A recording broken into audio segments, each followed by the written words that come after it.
Bonjour à toutes et à tous, heureux de vous retrouver pour une nouvelle émission de 100% Quintet. Ce mercredi, on va prendre la direction de l'hippodrome d'Enghien pour le prix de la Marmagne. C'est une compétition parée du label européen qui a réuni 16 concurrents âgés de 6 à 8 ans qui vont découdre sur les 2150 mètres de la piste avec un départ donné à l'aide de l'autostar. Ils seront 8 en première ligne et 8 en seconde.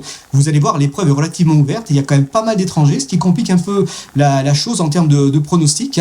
N'hésitez pas à inclure dans vos jeux de combinaison des outsiders car on n'est pas à l'abri évidemment de surprises et même pourquoi pas, même pour les premières places, tenter quelque chose. Allez, sans plus attendre, il est temps de brosser le tableau des partants. L'As Indigo du Perche ouvre ce tableau des partants, il est régulier, c'est un candidat aux places. Le 2, Global Concept. Ce sujet suédois va effectuer ses grands débuts en France. Il possède des références qui l'autorisent bien sûr à avoir des ambitions.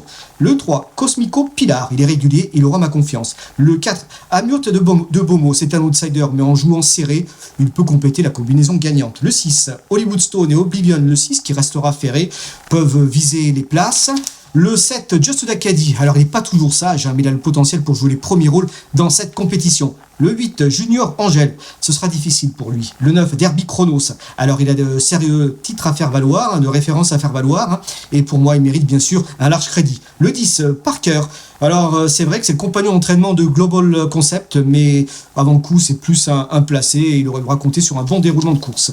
Le 11, Ruger. Alors, il fait partie de ces nombreux candidats aux places à l'issue du bon déroulement de course. Le 12, Mercedes Star. Alors, c'est un sujet qui revient à Enghien, c'est un sujet d'origine hollandaise. Il revient quand même avec des ambitions, je pense qu'il peut bien faire. Moi, je le retiens parce qu'il a déjà gagné à Enghien. Le 13, Dopt et Moses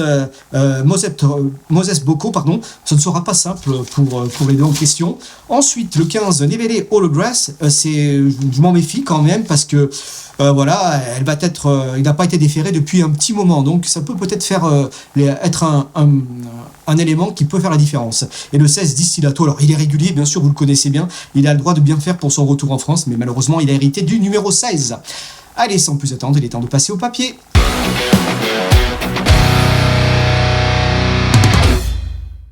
Allez, tout en haut de ma sélection, mon choix préférentiel s'est porté sur le numéro 2, il s'agit de Global Concept.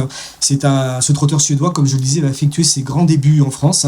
Et dans son pays, quand même, il a des sérieux titres à faire valoir dans sa jeunesse. Il a terminé comme à 3 ans, 5e de la Breeders' Crown, derrière Francesco Z, qui n'est pas le premier venu. À 3 ans, quand même, il s'imposait aux dépens d'un certain Borups Victory, qui n'est pas le premier venu, vainqueur de Paris-les-Pierre Travette. Enfin, vraiment, un sacré cheval, un cheval de groupe 1, un cheval d'élite Lopette, bien sûr. Il y a 4 ans, il battait pour le succès un certain Mel Billings, qui a gagné cette année, bien sûr, la Falindario. C'est vrai que ça remonte un peu, mais quand même, c'est un élément qui montre qu'il y a de la qualité. Et comme dans ses performances, il va rester ferré. Donc, c'est pas forcément un gros problème, même s'il restera ferré. Alors, c'est vrai qu'il a été absent, plus d'un an et demi, plus d'un an et demi, donc il a effectué son retour en avril dernier et en mai s'est imposé. Alors certes, dans des lots un peu moins relevés de ce qu'il a affronté dans sa jeunesse, mais c'est un élément qui a un potentiel. Et Jürgen Wellstom, là, son habile entraîneur, l'homme de Working Class Hero entre autres, et bien sûr de Superlight, on se souvient tous, c'est quand même, il est quand même très habile avec les chevaux qu'il fait débuter en France et lui, il ne cache pas l'estime qu'il porte pour lui. Il dit c'est un cheval qui est encore en retard de gain, le cheval revient bien et voilà, il possède des atouts parce qu'il peut aussi bien les devant et attendre. Là, il a quand même un bon numéro, donc c'est quand même, ça peut jouer en sa faveur, tout comme la piste plate d'Enghien.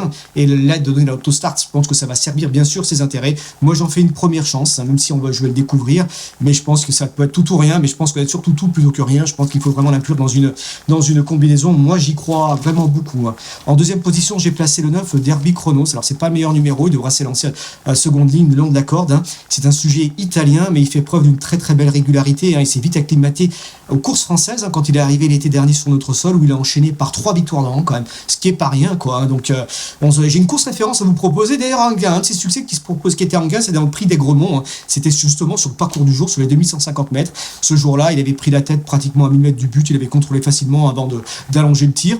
Et puis finalement, il résistait bien un peu le boy de rêve. Finalement, à la fin, il avait fait la différence. Et franchement, il gagnait assez bien, assez plaisamment pour moi, quoi. Donc, et je pense qu'il peut. C'est une course qui est relativement révélatrice. Et Distillato prenait la 8e place. Il a tenté à un moment donné de pister Derby Chronos, mais il n'a pas pu poursuivre son effort.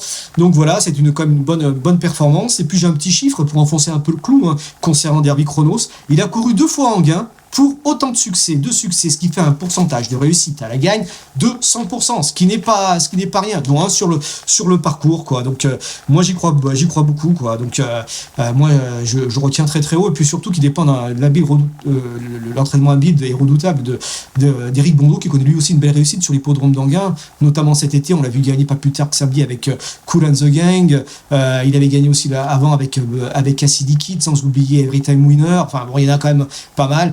Donc voilà, c'est plutôt intéressant, parce que la réussite de l'entraîneur est aussi là, quoi.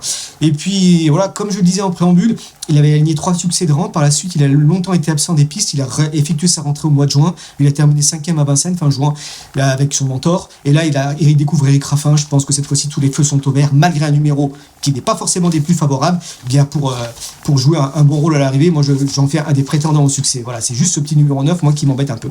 Ensuite, j'ai placé en 3e position, c'est Mercedes Star. C'est un sujet vraiment qui est régulier, qui peut intéresser. La régularité, vraiment, c'est un atout qui plaît aux quintéistes.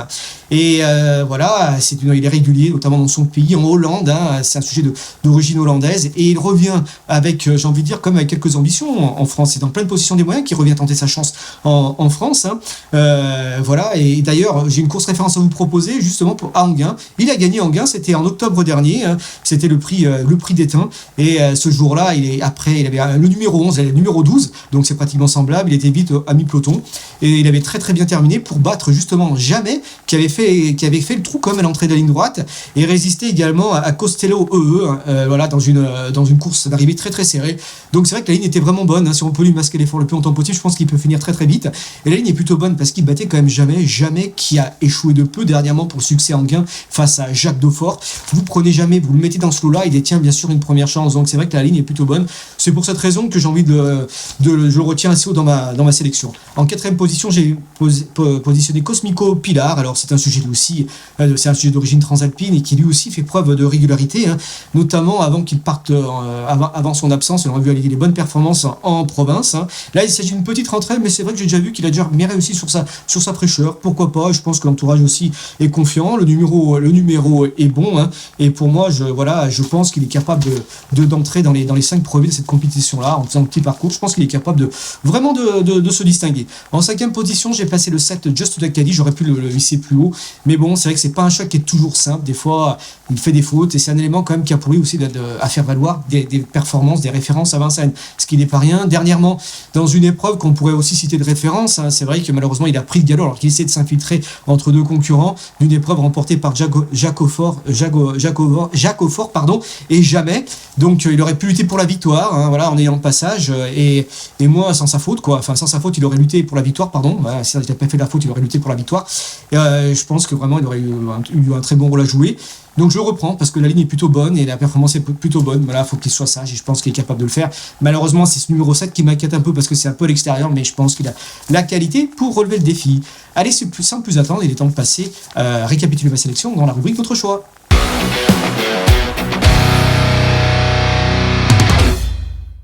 Allez, voici mes 5 préférés de cette compétition. J'ai placé en tête le 2 Global Concept, suivi du 9 Derby Chronos, suivi du 12 Mercedes Star, suivi du 3 Cosmico Pilar, du 7 Just d'Acadie. 3 autres chevaux pour compléter une sélection en 8. Je vous propose le 16 Distillato, qui est quand même un regret pour moi. L'As Indigo du Perche également, et Oblivion aussi. Oblivion, malheureusement, il restera ferré. J'aurais préféré qu'il soit déferré. Mais tout de même, je pense qu'il peut être dans les 5 aussi. Et on aurait pu aussi en citer d'autres.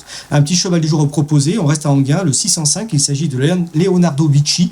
Il va essayer de rentrer, mais il va être déféré des 4 pieds. Et la dernière fois l'unique fois qu'il a beaucoup déféré des 4 pieds, il a gagné. Allez, chers amis, il est temps de vous remercier. Je vous dis à très bientôt pour une nouvelle émission de 100% Quintet.